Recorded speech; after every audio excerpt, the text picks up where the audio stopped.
this comment of the time at which a gene should be used in the history of the individual is written inside the long message.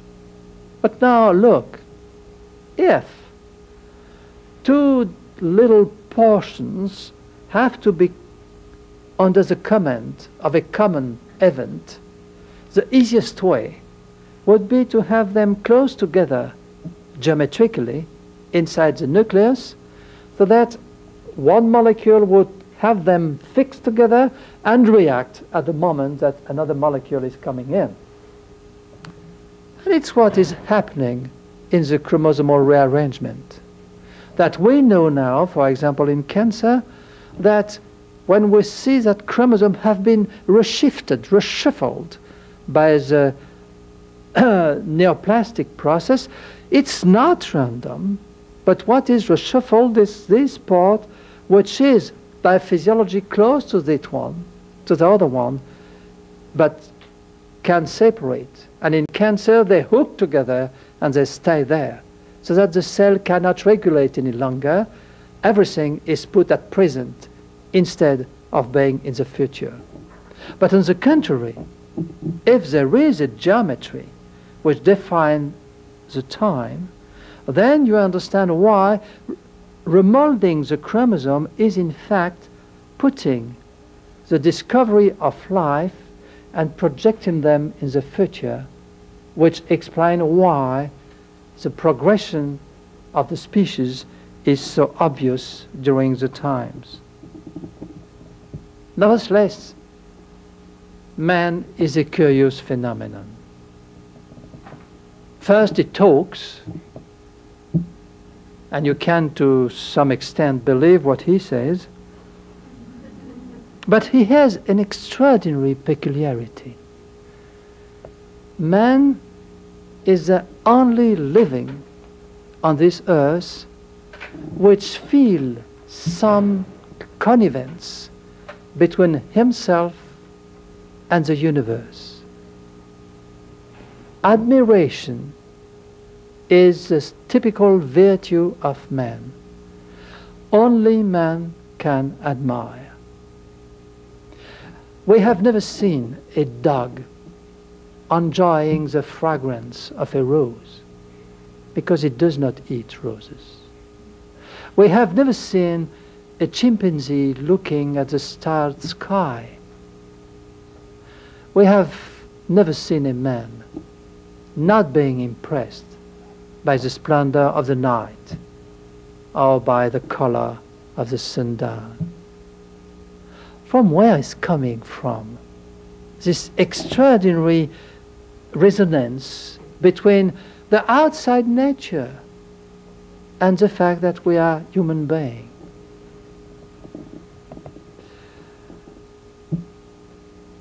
A very curious phenomenon. This one who was appearing maybe 40,000 years ago, maybe 100,000 years ago, no more than that. A very recent newcomer who first invented art, who first discovered that he will die and was building tombs, who was able to help the disabled. And we know in the fossils that some have survived who would have been really entirely at the care of their family. This one had some spark of intelligent love. And that is what possibly makes the admiration possible in man, which is really the human virtue. Well, I was explaining that one day and discussing that when a very learned scholar, he was a clerk, asked me, well, that's interesting what you pretend, but let's suppose that you have obtained, by this trick of tucking the female out of the male, that you have obtained your first couple without fur, without claw, without strata, you call it, funks. And how would you protect the couple from the first predator? Oh, well, I said, with your permission, I would build a very kind little garden, a reserve, in which I would have something growing very easily. And he said, yes, why not? But you will have to take very precise care that they are not getting some food who could disassemble their spirit. And I was very much thinking about that. I did not answer him, because we do not know yet the answer. But we know part of it. We know that what makes the original failure in our nature is a phenomenon that everyone knows, that the heart and the reason in our nature cannot speak to each other easily.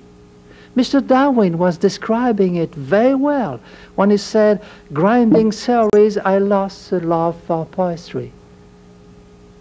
Its heart and reason have difficulty to live in good intelligence.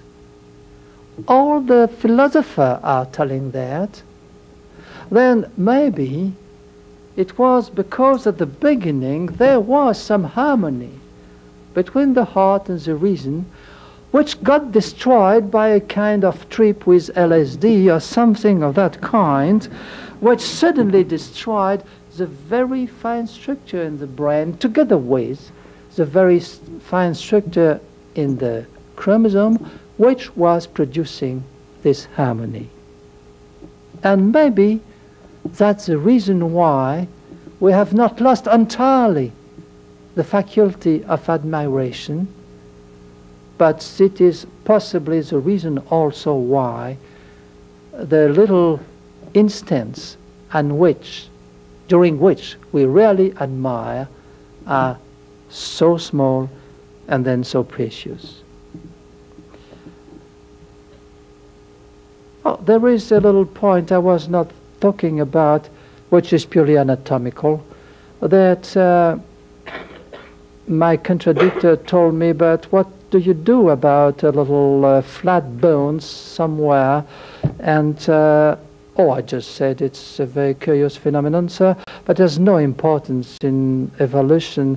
Just we know that gorillas and chimpanzees have 13 ribs, and we have only 12. But it's just a little phenomenon of anatomy. Can we really never be able to understand nature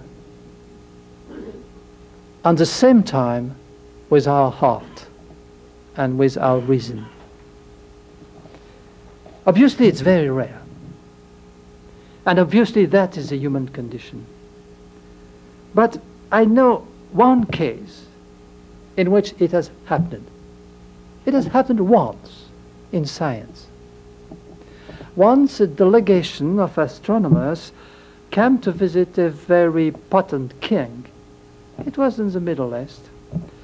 They had observed in the sky some symptoms that they had analyzed as being the sign of a good news. And looking at the phenomenon, they had discovered that they should go to Jerusalem, but they did not know exactly where to look for. The king summoned all the scientists of that time, and to forget nothing, all the Masoretes who came with their books.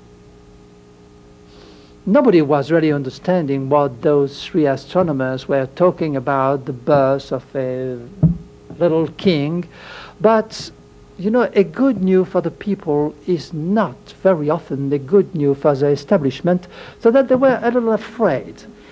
And to leave no stone unturned, they decided to look in the book.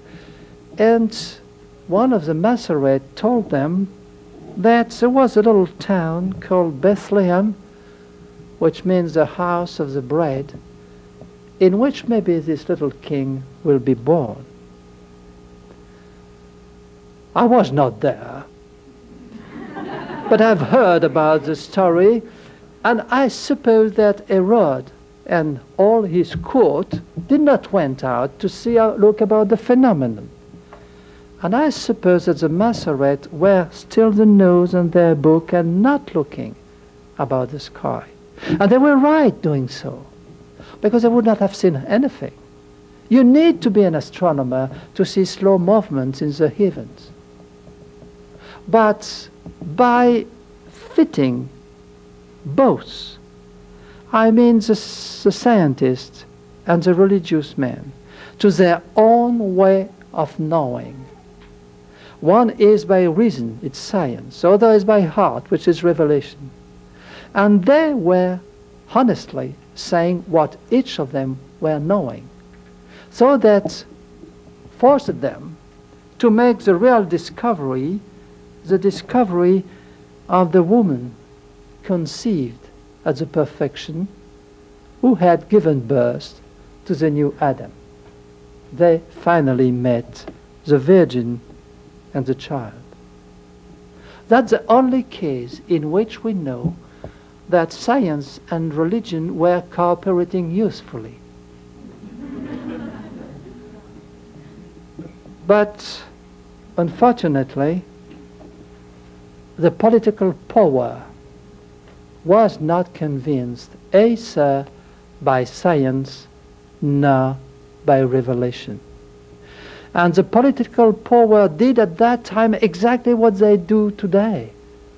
They decided the massacre of the innocents. There is nothing new about this evolution. Only we begin to feel that if we were listening honestly, both to the last development of science and to the everlasting truth, we would be in a better shape than today.